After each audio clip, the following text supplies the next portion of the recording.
तिमी परदेशिँदाखेरिको बेर मन भकान्नेर आएको थियो, आँखाभरि आँसु थियो, शब्दमा केही पोख्न पनि सकिन, नजाउन प्रिय भन्दै तिमीलाई रोक्न पनि सकिन। जब तिमी एयरपोर्टबाट उड्यौ त्यो बेला मेरो मन मात्र होइन, मेरो शरीर पनि कामेको थियो। तिमीलाई पठाउन मनले मानेको थिएन। देशमा बसेर परिवार पाल्न सक्ने स्थिति पनि त थिएन।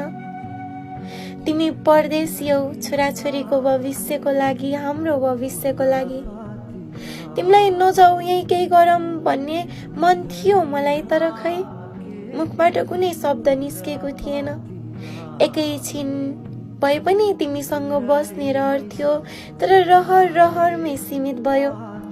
त्यो उड्ने प्लेनले तिमीलाई त्यति टाढा लगिदियो जति म तिमीलाई टाढा आँखा तरी हेर्दा पनि देख्दिन थिए।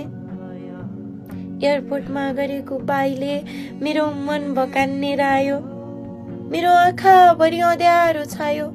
जब तिमी उड्यौ तब मेरो मन खै एकान्त खोज्न थाल्यो, फेरि तिमीलाई खोज्न थाल्यो।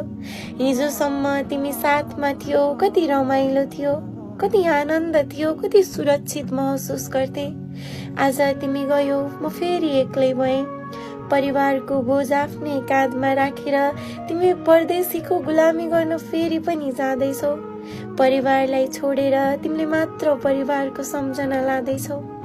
परदेशीलाई मनभरिको खुसी दिनु भगवान, परदेशीको रक्षा गरिदिनु, परदेशीको जहिले दायाँ बायाँ परिदिनु।